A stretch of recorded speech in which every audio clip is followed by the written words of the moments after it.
The broadcast is now starting. All attendees are in listen-only mode.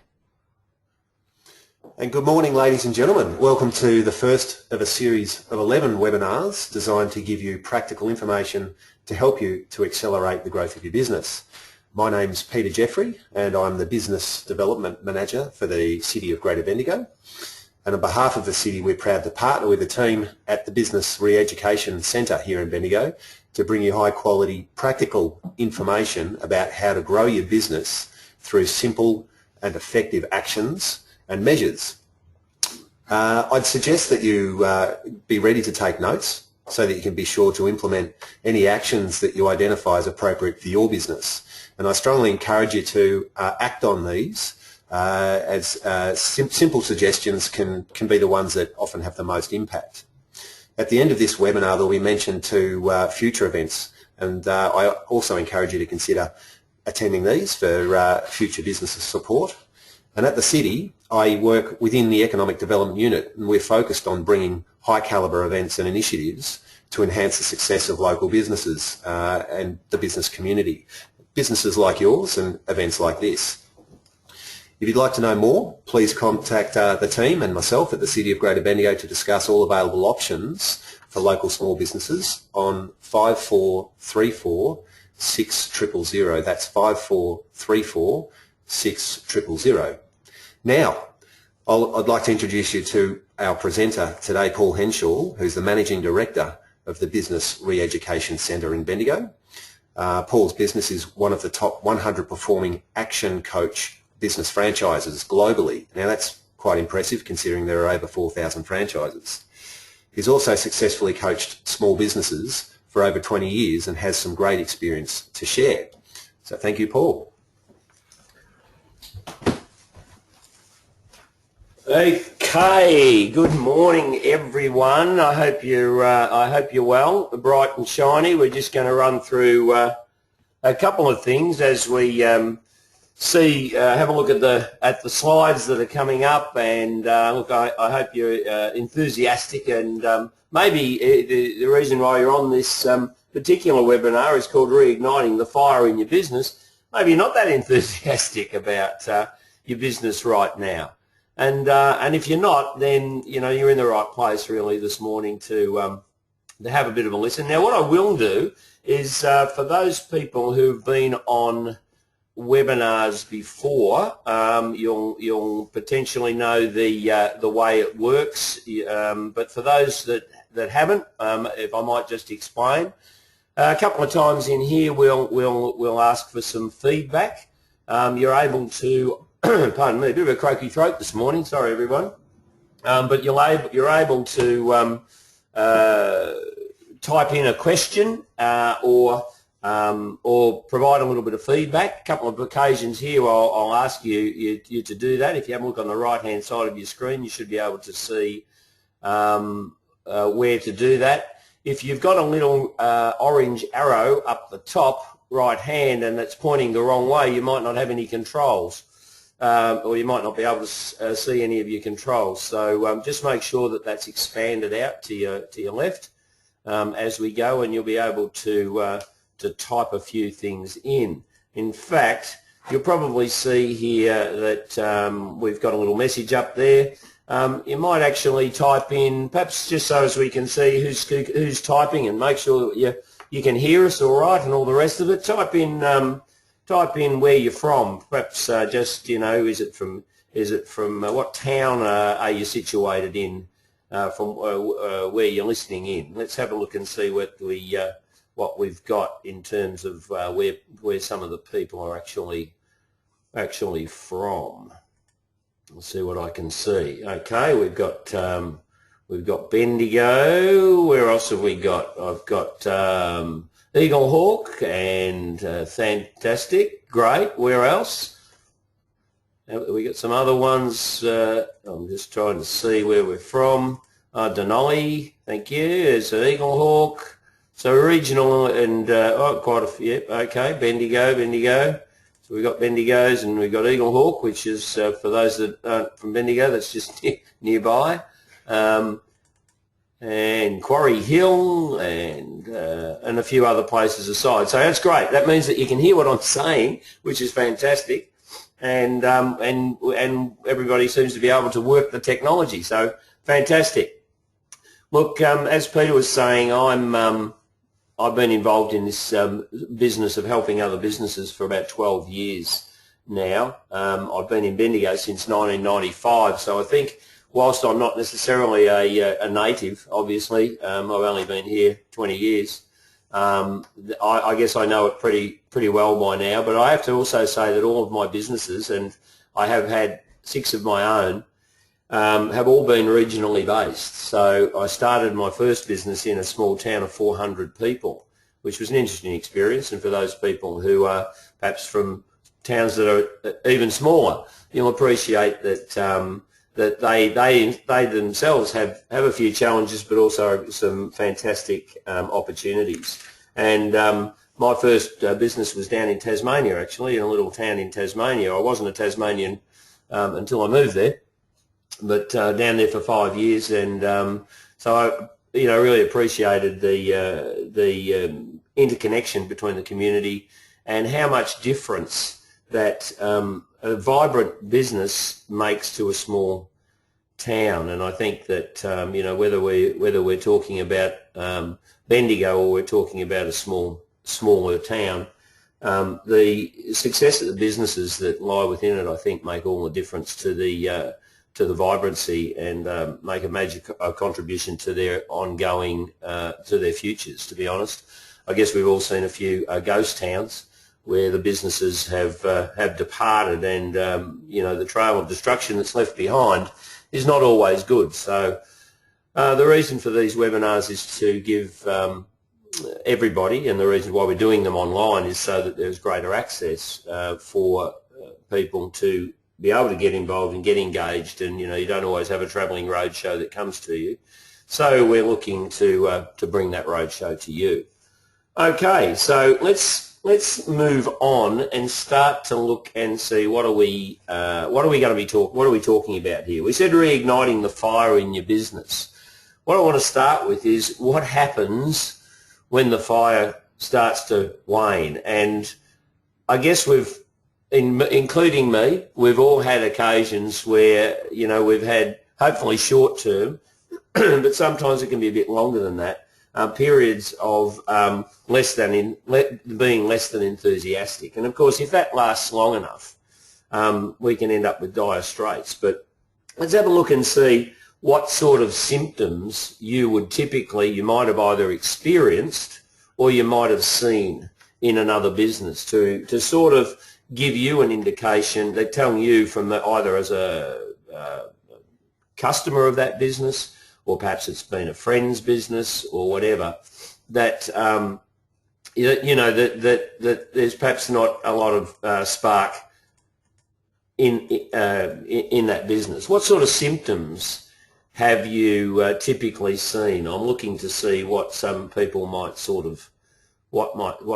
people might sort of say. Have we got any suggestions or thoughts on what you've seen? How do you know when the spark's gone out? How do you know when your own spark's starting to go out? Some feedback. Let's have a look and see. Lack of interest. Yep. So lack of interest from lack of enthusiasm. Fantastic. Thanks for that. Very good. Yeah, so I've got an input there. So rudeness, apathy, and not returning calls. Poor customer service. Thanks for that. That's fantastic. Yeah, all of these sort of things that we start to see, and they're pretty much led to continue. They are predominantly the death knell, I believe, of business. It's particularly small businesses. I think we've seen a bit of that in corporate, certainly poor customer service and things like that.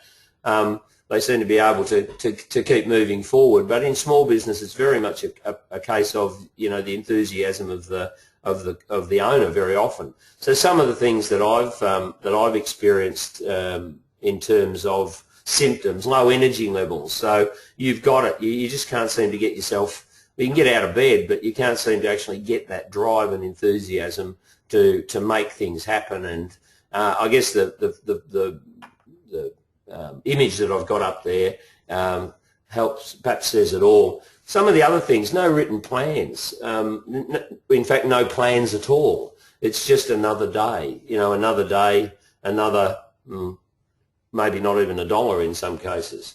I get that I've seen this sense of Groundhog Day. So it is just, one day repeating itself, and repeating itself.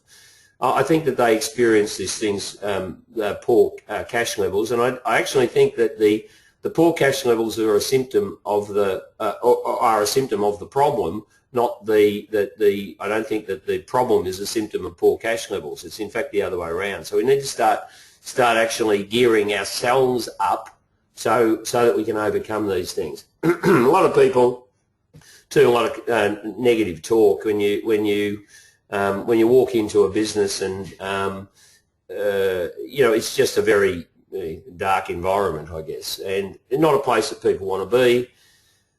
And realistically, these are the way things sort of start, or the indicators that that the spark is really gone.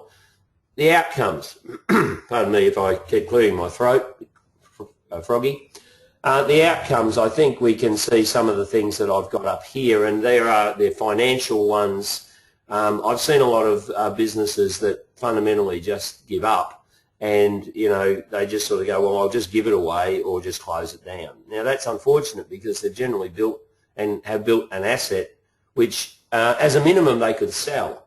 And it's often said sometimes the money you make is the money that you sell a business for, as much as anything. So if you sell it for nothing, then you've wasted a lot of opportunity there. I've seen health diminish, both physically and mentally. I've seen small businesses with these sorts of symptoms where typically they're family businesses or they're couple-oriented, where that whole relationship starts to potentially be damaged.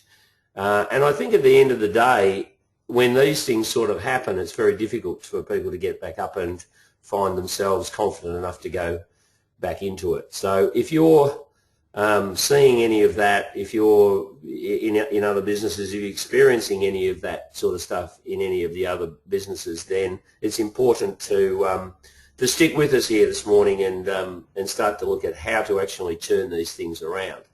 Of course, that the only way that you can turn your business around is you.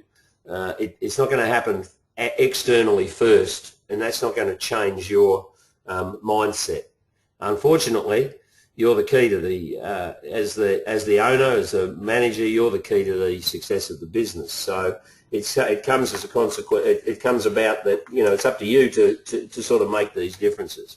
So often said, but let's reiterate, and we're not going to just stop with a simple statement. But how do we turn this stuff around? Well, very simply, one of the first things we've got to do is start to actually work towards something. If we're not feeling as though we're working towards anything, then that's where those sorts of symptoms set in. And life and business, they're intrinsically linked, of course. So we're talking about having a purpose and having a driver for moving forward, and having something to move forward to. If I was to give you a set of car keys and a car, and you excitedly ran out the front door and jumped in the car, I mean, once you've driven around the block to check the car out, then the next question is always, well, where will we go? So, and if you really can't figure out where it is that you want to drive to, for the most part, you'll switch the car off, or switch the keys off and give the keys back, and think, oh, okay, well, until I've got somewhere to go, then it doesn't seem much point having a car. So I guess we've got to think about those sorts of same things in terms of the business, and also just, the other aspects of your life as an owner, because I believe that, the business is there to provide you a life. Your life's not there, to simply feed into the business. It should be the other way around. So let's look and see, if you've read any books and you've been to anything in the past, people will sort of say, oh, set goals and then leave it at that. So we're going to go much further than that today, appreciating, of course, that we've got an hour together this morning. We've got to have a vision for the business, and that's the spark. That's the thing that's actually going to keep us going forward. What is the actual outcome that you're looking to achieve, and importantly, why is that outcome? Why is that important to you? These are the questions you've really got to go back and sort of start to ask yourself. But what I'm going to move through today is, a lot of people have said to me in the past, they understand that goal setting, or sometimes they're not so sure that goal setting is going to work for them. But often I'm not sure how to do that. So we're going to talk a little bit about both of those challenges around whether you believe that this is going to be the answer to the question of the Holy Grail, or whether you're still slightly a bit of a disbeliever of that. So let's go with the disbelief first, and then let's go with the methodology second. And I hope you're taking, or you probably haven't had to take so many notes just yet and just listen in, but let's start to have a look and see what some of the reasons are as to why this works. There's a book called Building, and you'll see it there, but the name of it is a 35-year study of the success or otherwise of a group of people. Now you can see it's first published in 2002, so mathematically subtract 35 years and you'll appreciate when this study was started. But this particular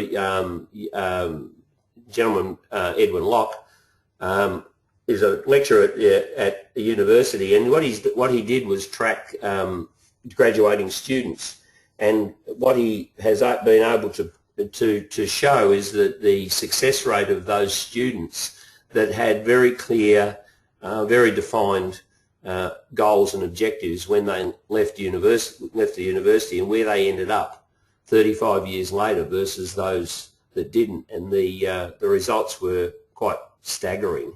There was, they fundamentally found that about less than 3% of that year's group of people predominantly had over 90% of the total wealth of that group. And they were very much, he was able to prove that those things were very much attached to their mindset and their outlook in terms of goal setting right from the start. But importantly, he discovered that there were four really major reasons why this worked. Now, the first one was that he found that goals give focus, and they give something to really put your attention towards. So I've got here direct attention and effort towards goal relevant activities. So they create that sort of focus. They create a little bit of the opposite of, I guess, focus is the opposite of distraction. Very often we're distracted by lots of different things that are going on. And, we could do this and we could do that and we could go here and we could go there. And, that just really leads to confusion. So what he found was that by setting a goal, we in fact actually kept our focus and kept our attention on the activities that are related to that goal. So immediately there's a positive, there's some positive movement starts to actually happen. It also says that we're not distracted by those activities that are irrelevant to the goals. So when we talk about, guys, and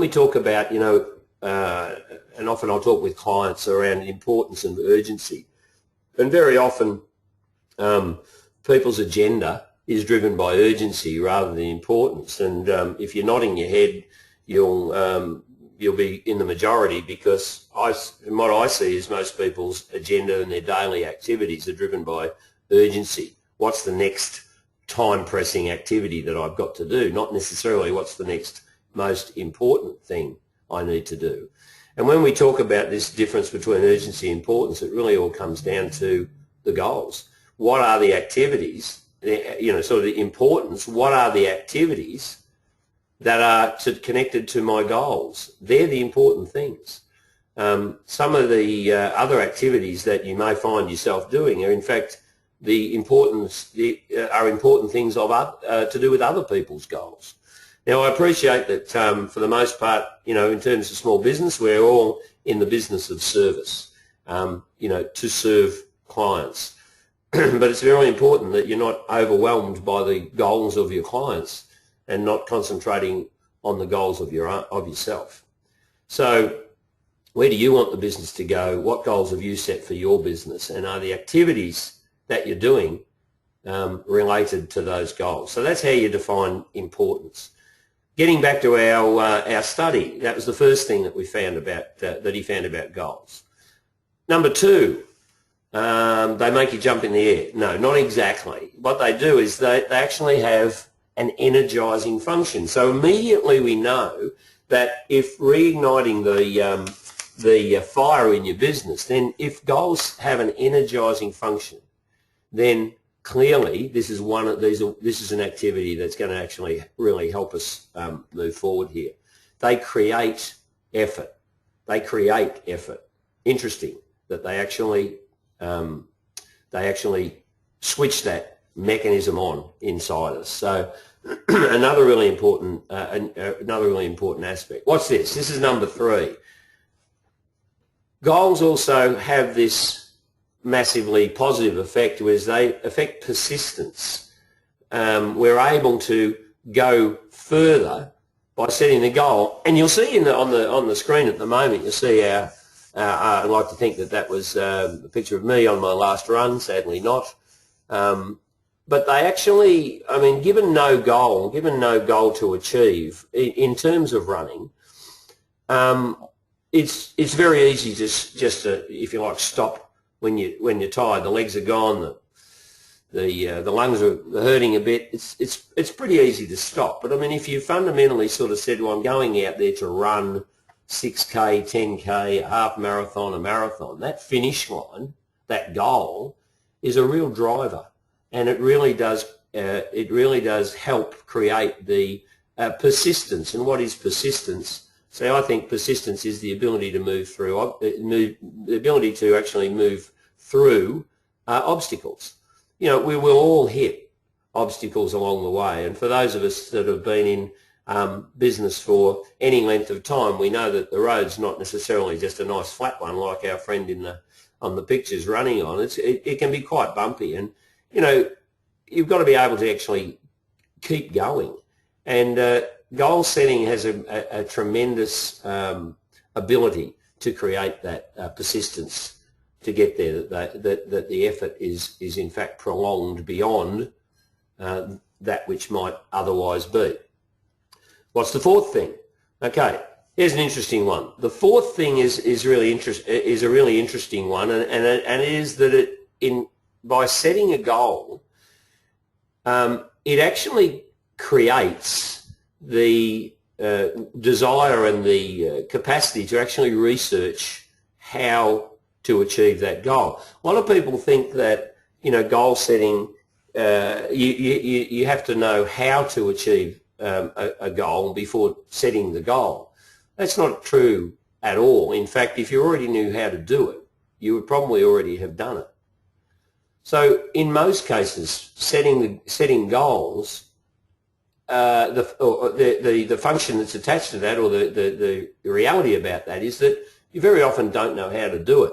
And look, I guess age-wise will take me back to things like the 60s, and it's often quoted, I guess, that the moon landing, now, some conjecture about whether that was a complete scam or not, but let's assume that actually did happen. I believe it happened. When they set the goal of going to the moon and back, and that was obviously John Kennedy's goal, the reality was they had no idea. They, in fact, did not have the technology at the time the goal was set to actually achieve the goal. But by setting it, and if you recall, the goal was very specific. It was to send a man to the moon and return him safely. That was important. by the end of the decade, and that was the 60s. Now I think, if I'm correct, I think it was about 61 or 62 that they set that. Most of Kennedy's scientific workforce, I guess, probably had to take a seat when they heard that for the first time as well, because their reaction was, we have no idea how to do that. That's not possible right now. But the reality was that by setting the goal, they got to work on finding out what they had to do, and they, in fact, they invented a lot of, or created a whole range of new technologies to enable them to do it. They landed there in July 1969, so another important aspect of that was the time frame, and that's also a very, very important aspect of goal setting. So we talk about goals being SMART, and that means specific, measurable, achievable, relevant, and time framed. If we take Kennedy's example of to send a man to the moon and return him safely by the end of the decade, that was a SMART goal. It was relevant for what reason? Well, America needed to actually decided that the space race was one of those things that stamped their authority. So the relevance of it was about making a statement, and in a time when they were losing a little bit of ground at the time to the Russians, and needed to assert some authority, or to show some real, I suppose it was one-upmanship to a certain extent. And so it was relevant, and relevant means it's in line with where I want to go. So remember that: specific, measurable, achievable, relevant, and time framed. If the goals don't pass that test, then you need to go back to them and make sure that they're well qualified. But we'll get to that again a little bit further on into the morning. So when this little red or big red question mark comes up, it's the opportunity to send us any questions. And if I don't see any questions, I'll keep moving. But if there's anybody got a question at all from what we've covered so far, any questions already covered? We're good? Okay. Excellent. I'm just checking. Everybody seems to be with us so far. Fantastic. Excellent. Let's move on.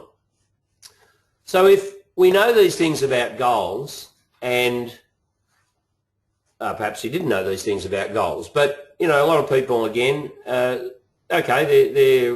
they're okay with all of that. They know all of that. Then what's the deal? What's the go? What is the issue around setting goals? Because again, I work with a lot of people, and initially I'll get that pushback, and they'll go, oh, I don't like setting goals. Well, if we know all of these sort of positive things come from the action of setting them, then why not? What's the deal? Okay, so here's a few things that I guess we've found over the time around why and some of the reasons, and they all, to a certain extent, fall into a few of about 3 or 4 different categories. Generally, it's a fear. I mean, everything that we don't do is connected to a fear of something. So fear of outcomes, a fear of what might happen. I don't want to say this in case that happens. I don't want to mention this because they'll get upset about it, or whatever it might be. So there's a lot of constraints, obviously, based in fear, and as business owners, it's a real challenge. Fear is a real debilitator. There's a great line I read once, and I can't actually tell you where I saw it or who wrote it, but it was like, feel the fear and do it anyway. It's overcoming your fears that'll actually create the opportunities. But the fear of what? Well, if I make goals, create goals, and particularly if I tell other people about them and all the rest of it, there's the old C word, the commitment word. That means that I'd actually have to follow up on them. I'd have to go through with them. That's the point. That is entirely the point. So, lack of commitment creates all of these other aspects as well. So yes, people are afraid of the commitment, but making commitment work for you is a massively beneficial thing for small business owners. Now, it's interesting, isn't it? Because a lot of people go into small business because of the freedom that they thought that they would create as a consequence of it. And it's interesting that once you get to the other end of making small businesses successful, that actually does work. But in the process, it's probably quite the opposite. As an employee, people can walk away. You can resign. You can say, I'm out of here. As a small business owner, you've poured your heart and soul, and sometimes half your house, into these things. It's not possible to just walk away. So they've got to work. But that's where I see the commitment. I was watching a show just the other night. It was the new show called Shark Tank. Not an ad for whatever station it's on. But there were two chaps that came on there, and they were looking for, I think, about I don't know, $500,000 or thereabouts. And one of the questions that they asked the guys was, what are you doing now? And both of them still had $150,000 jobs. And they said, well, where's your commitment to your product and your business? You're hanging out in safety zone here. So, they're looking for $500,000 for somebody else to commit, and they haven't yet committed to their own product and business. Interesting. Anyway, moving on. Another aspect of fear, of course, is the fear of failure. If I create a goal, if I set a goal and don't make it, then I'm going to feel like a failure. Well, guys, at the end of the day, you're going to get a whole lot closer by setting it. If you miss, you miss. That's not failure. In my opinion, failure is, not setting them in the first place and not participating. So the only failure is really the failure to participate. You've got to get involved. So, you look at setting a goal and not necessarily hitting it as a failure or as a learning experience, or as in fact a positive that you actually got closer to it than you would have if you hadn't set the goal in the first place. So I think we can, put a line through that one. If we appreciate that everything you do produces an outcome, then there's no such thing as failure. You will learn a lot by setting a goal and going after it. And in fact, it's the going after it that creates the passion. Interestingly enough, people are afraid of success. Thank you. Nothing ventured, nothing gained. Thanks for that. The fear of success is quite real. What does it mean? From my experience, what it means is what other people would think of me. Australia's got an interesting phenomena. It's called tall poppy syndrome. Now, if you get sucked into it, then you'll forever be challenged. If you can adopt a mindset that what other people think of me is not my business, then it helps tremendously in terms of that. I mean, we are one of to my knowledge, the only country that has this particular phenomenon in a reasonably big way, this tall poppy syndrome. What happens is that I guess sometimes it's also, where will success take me? Will I still be able to do this? Will I still be able to do that? Will I still have the same group of friends? What if they don't come with me? All interesting questions, but all good excuses not to be successful, in my opinion, because, and they are predominantly simply just excuses, and we can find heaps of them, and of course every excuse is completely justifiable in your own mind, but we've really got to challenge some of those beliefs to be able to go forward. So afraid of, and these are three categories. There could be more. If anybody would like to shoot me a comment or in terms of other reasons or other fears that they have around goal setting, but the fourth reason that people come up to, talk to me about this is they don't know actually how. Don't know how to set goals. So we're going to spend a little bit of time now actually working through that process, if that's okay with everybody. Hoping you're still hanging in there, you're still with us. It's starting to become, more likely working time now, so your minds have hopefully really clicked in at this point in time. Okay, so there's a few steps involved. Well, not very many actually at all. The first one around goal setting is the belief that more is accomplished by setting goals than not. Thanks, Paul. People are afraid of change. Thanks for that feedback, and you're quite absolutely right. Nailed it in one word: fear of change. But of course, we want different results, and I'll draw on that comment. Thanks for that. Is that if nothing changes, nothing changes. What did Einstein's theory of insanity? Continuing to do the same things and expecting the same result. So what we want to do is we want to have different outcomes, but we've got this fear of doing things differently because of, again, fear of failure or whatever. So step one, accept that people who follow the goals process do accomplish more. It's proven, researched, scientific fact, unquestionable, undeniable. You can continue to disagree, but the evidence is very strong to suggest that goal setting will lead you to accomplish more. The second one is interesting picture. I guess people are thinking, what the? This is taken on a recent trip to Vietnam that I did in a supermarket in Vietnam, and I use it for this very reason. It's reduce the many to the focused few. So the challenge is, I've got lots of goals. I've got so many. There's heaps of things I want to achieve. There's this and, business and privately and travel and, for my kids and all sorts of different things. So the challenge for that is there's no focus. Yes, we can achieve a lot of goals, but we can't achieve them all at the same time.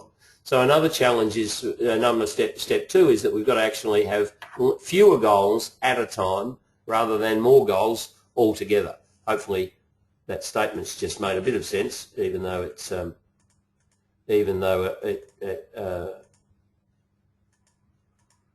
is anybody okay, so I'm just getting a bit of feedback that the audio might be a little bit on and off. Is anybody else copying that? Anybody else copying that? It's looking smooth at our end, but of course, unfortunately, we don't know how it's coming out the other end. If you're getting that, yes, you are. No, someone else has said it's all good. Sometimes. Okay. Well, thanks for your feedback.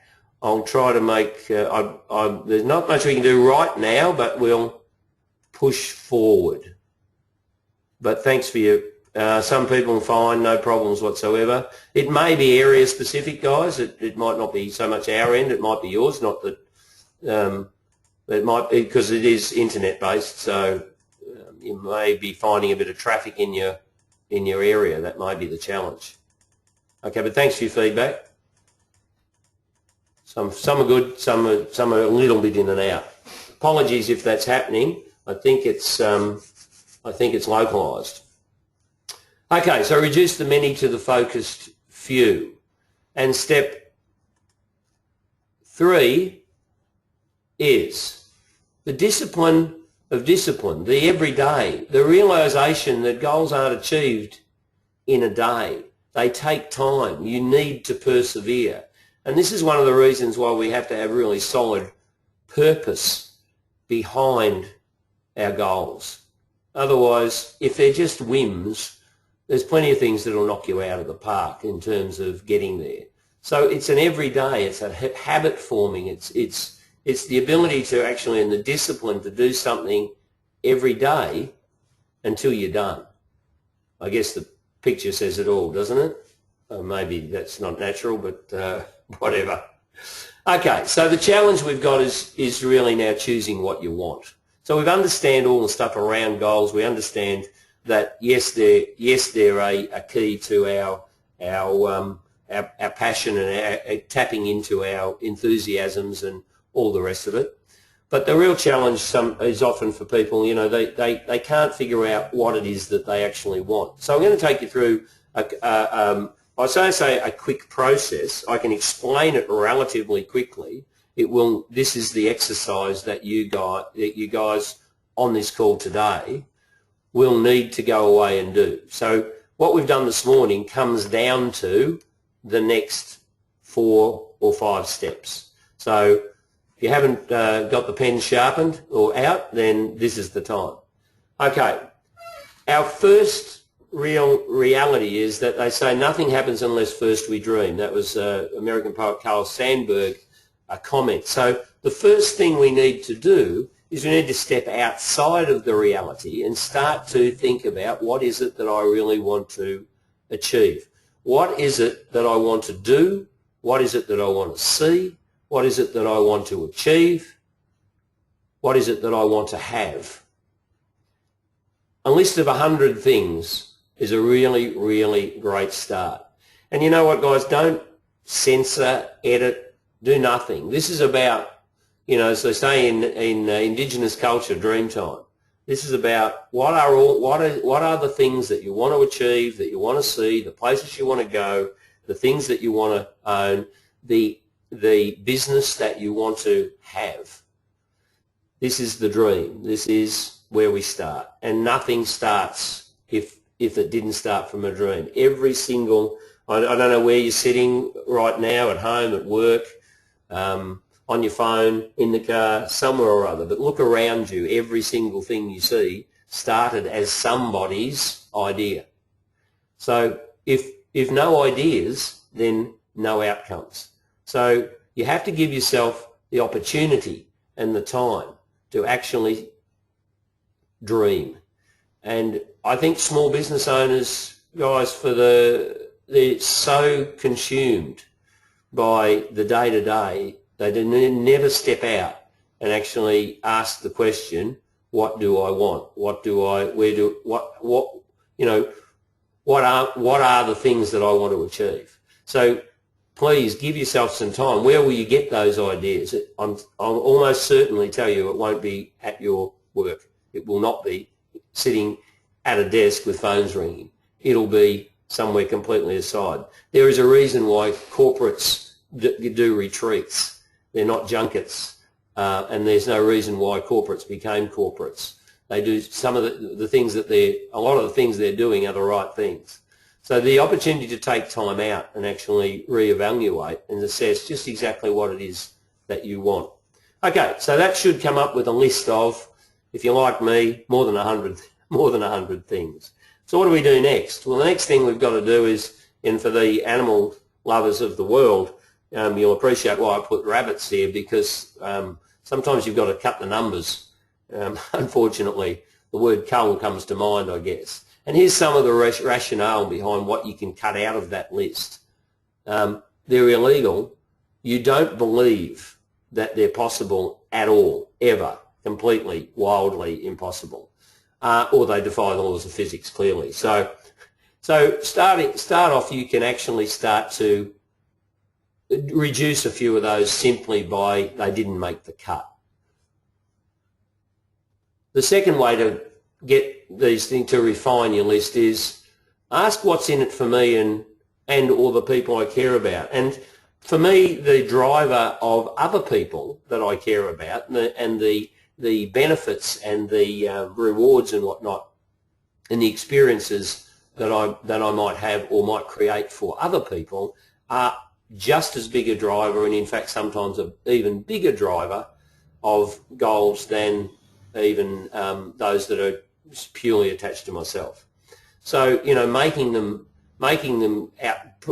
them outside of yourself is also a great driver of goals. So look through your list once you've done it and ask the question, what's behind these goals? What would be the outcome of these goals?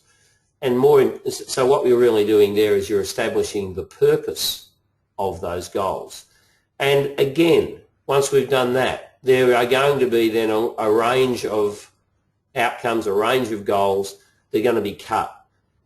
They simply just don't hit where they should hit. They're either going to hit the heart or the stomach. In fact, most time what you'll feel is if the feeling hits in the gut, then that's resonance. So that's the sort of that's where you expect them to actually hit. So they don't have, we're going to cut those that don't resonate. They don't have enough emotional connection, and so we're going to start to eliminate by that. Okay. Next step. Take what you've got left and sort them into categories. Now I've put up here what is 8 typical categories based on what is determined to be the balanced lifestyle, I guess, the balance of life.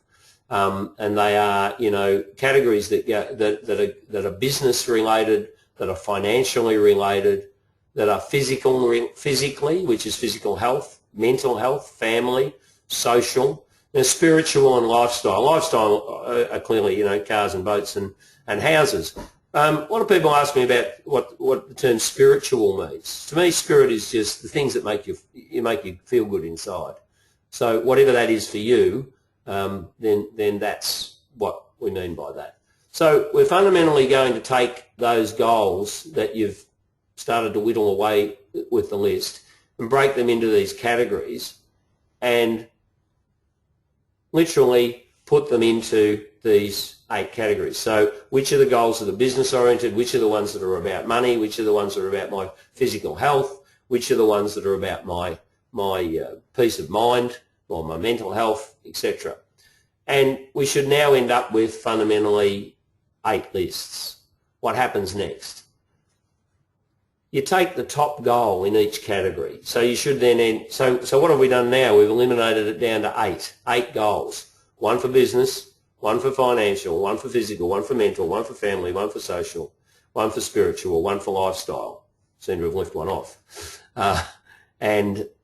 So we take the top goal in each category.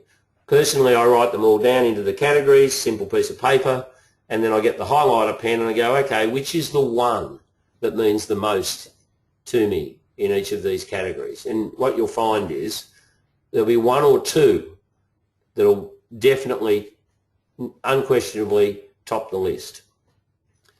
Mark it, choose between the 1 or 2, and this is where the choice comes to play. How do you make the choice? Which one means the most to you? Which one will have the most effect on you in terms of progress, etc. So,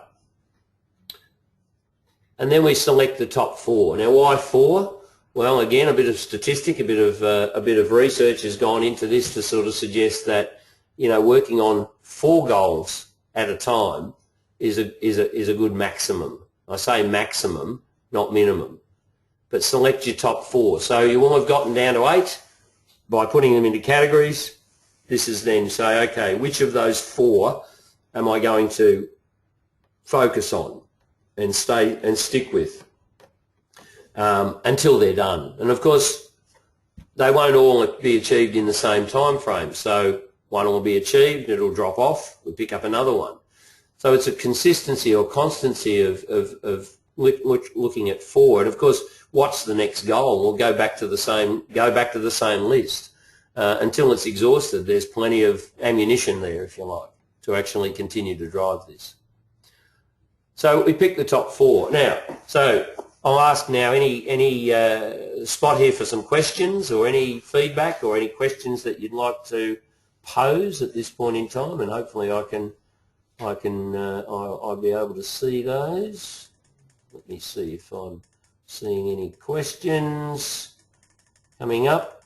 If not, we shall keep going, conscious of the time. We've got another 10 minutes or so to wrap it up. But hopefully you're really starting to think about this. And may I suggest, guys, given that my expertise and my gigs in business, then may I suggest that one of those goals of those top 4 should be one of the business goals. And suddenly now we've got some connection, and we've got something in business that we're really striving to achieve. Now, when we set a goal, please don't think that these goals is about a to-do list. They're not a, my goal is to make 5 phone calls tomorrow. That's an activity. Let's set an outcome that is far enough forward that will give you drive and give you something to work towards. In the running world, they'll often sort of look for or in the sports world, they'll look at a long-term goal. For instance, I'm training for something. So pick an event. It might be a fun run or whatever that you register for. Then the training is attached to that goal. So your goals need to be sort of big, longer term, something that will actually give you something to really strive for over the short, medium to longer term. And I'm talking about maybe 3 months, maybe 6 months. A vision is a long term, but these are sort of more or less the interim stuff, because I think the challenge is we can all often be attached to the vision, but the challenge is it might be so far away that we, pardon me, don't feel like there's any interims. If you were on a weight loss goal of 60 kilos, you'd have to have some interim goals. Otherwise, that's just way too far away. So that's the purpose of why we're setting these sort of shorter term goals. Okay, so no questions. We'll move forward. Okay, so for each of the goals, you now should have 4 goals. If you followed my advice, at least one of those will be business oriented.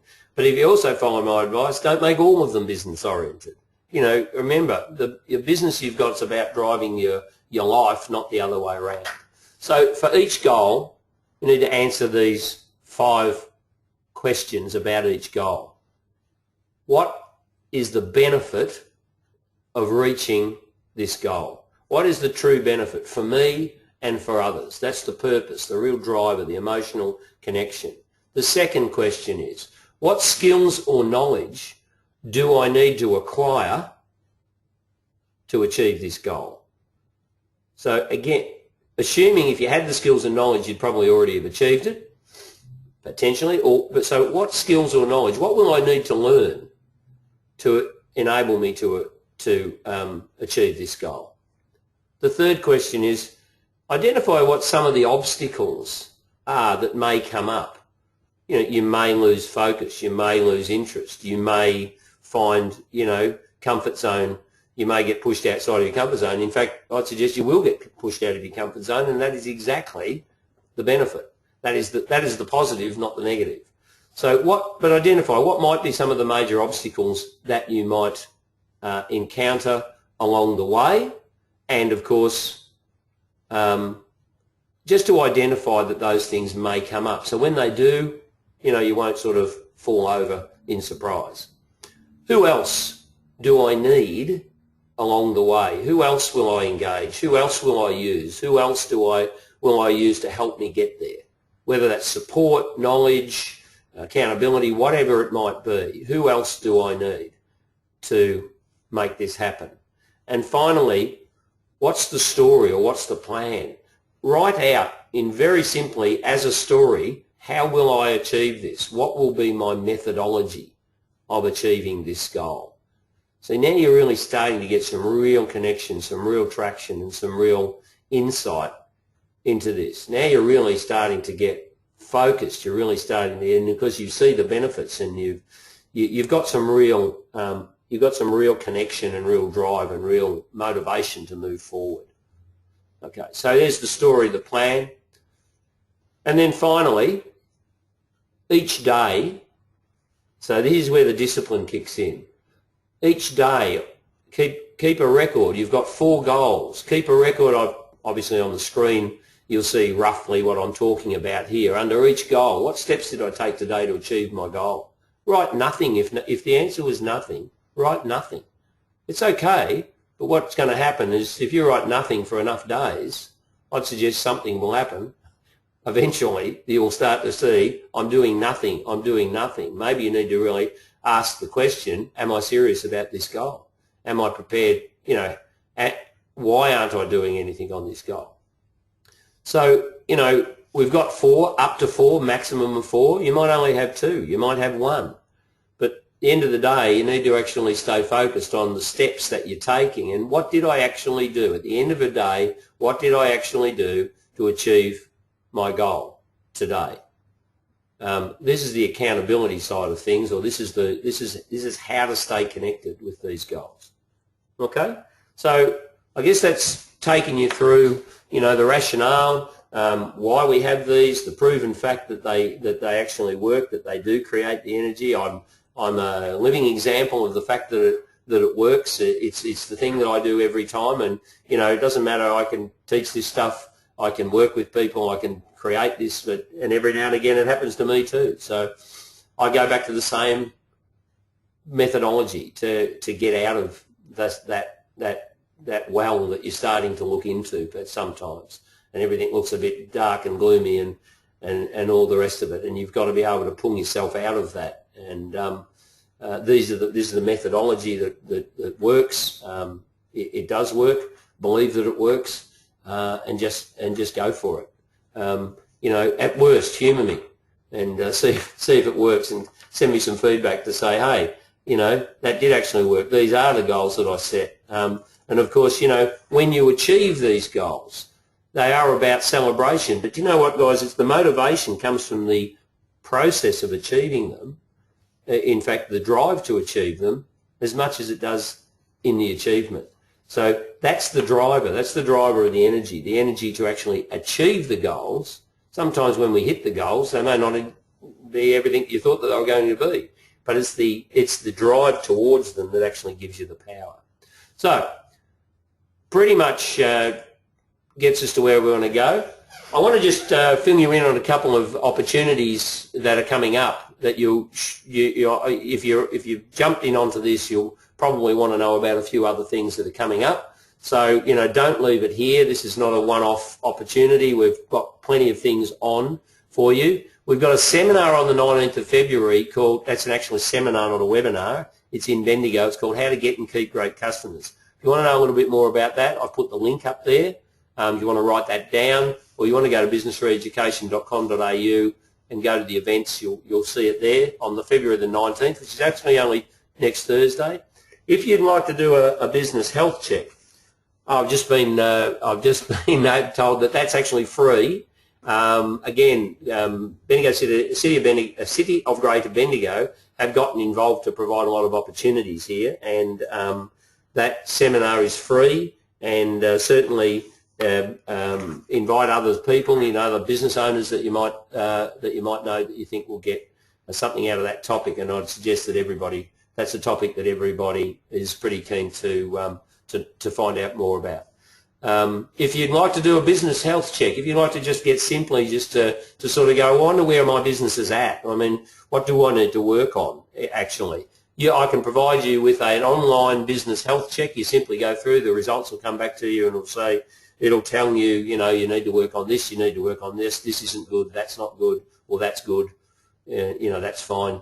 Don't worry about that sort of aspect of your business. You're perfectly fine there. If you want some sort of measure on where your business is at, and you want some sort of feedback, then I'd suggest jump on there. It's actioncoach.com/Paul Henshaw, which is me, /business health check. We've got a 12-week, we call it the 12-week business transformation. Yes, I have blatantly stolen it from Michelle Bridges' 12-week body transformation. We do the same thing for business. That's also on our website. We've got a seminar, again, free, in Bendigo called 6 Steps to Growth on March the 19th. And finally, we've got our next webinar, which is on the 11th of March from 12 till 1, called Turn Tire Kickers into Money in the Bank. It's very sales-oriented, very much on how to convert interest into sales. Yeah. So there's 5 great opportunities that are coming up. Really encourage you to jump in and do something. Do 1, 2, 3, 4, or all 5 of them. Why not? It's, other than the 12-week business course, they're all free. So jump on and get involved. Stay engaged. It's really important that now that you're in and doing something, that you keep working at it. So I'm going to finish off. It's right on 9 o'clock. So I've just got 3 suggestions to go forward. Of course, my first suggestion is you undertake the exercise that we just went through. The dream, the culling, the getting down to those 4 goals at most. That exercise might take you a couple of hours. Honestly, guys, it'll be the best couple of hours you've spent in your business or on your business for a long, long time. And more importantly, on yourself for a long, long time. As a business owner, the whole business revolves around and is subject to the ups and downs of the owner, right? Unfortunately. So, you know, if you're not firing, the business is not firing. And conversely, if you are, then so is the business. So, you know, get yourself in the right space. Get yourself inspired. Set these goals and really go after them and be determined. So I want to leave you with 3 things that I've found to be extraordinarily important in my journey, and you know, the successes of the businesses that I've both had and worked with over the last 12 years of working with other businesses and 30 years of my own. Mix with the right people. There's dream makers and dream takers out there. Stay away from the dream takers. Get connected with dream makers. Hang around with the right people. A little comment from Mark Twain. I'll leave you to read it yourself. I think it really resonates. Have a read of that right now.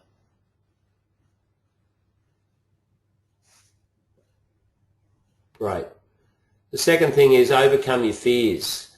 Big debilitator of us as business owners and of business is that the fear of it going wrong, the fear of it failure.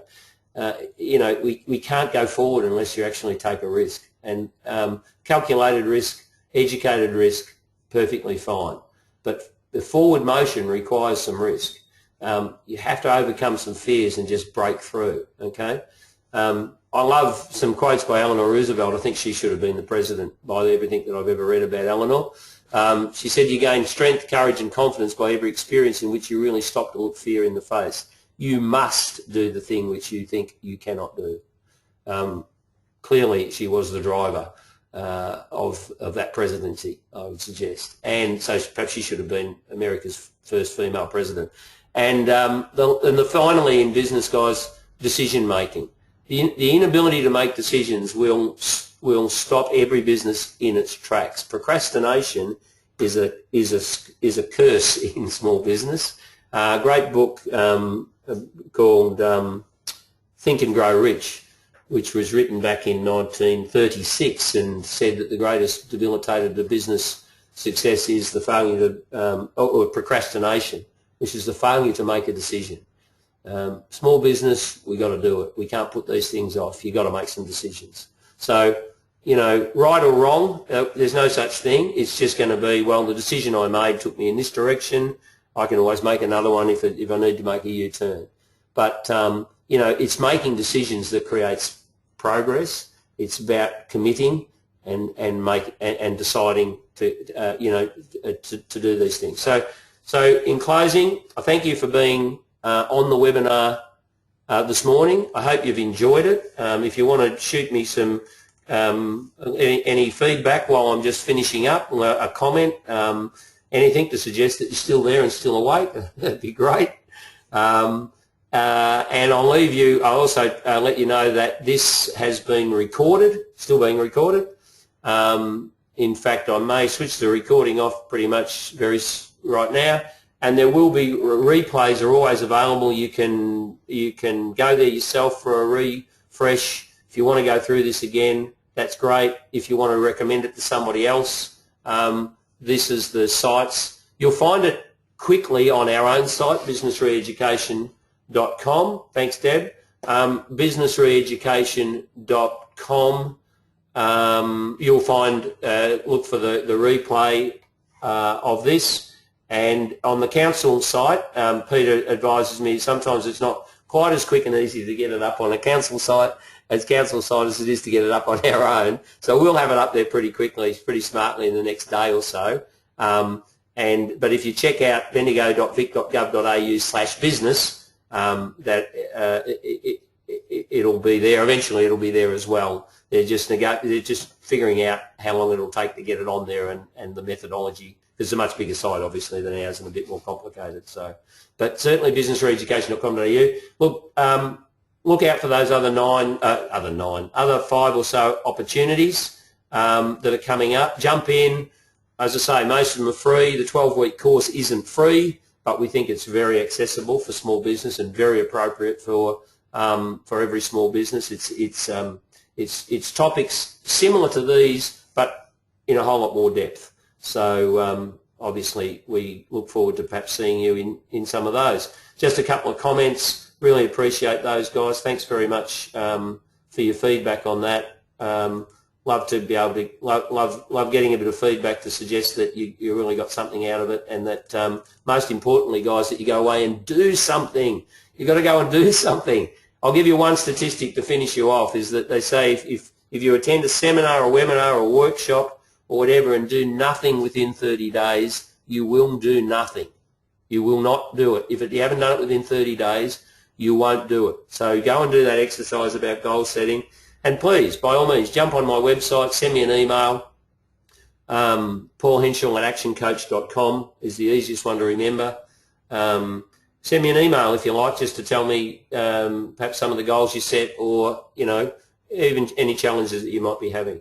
From Peter and I, thanks very much for your attendance this morning, and we look forward to seeing you on another webinar or at one of those events that are coming up very soon. Bye for now.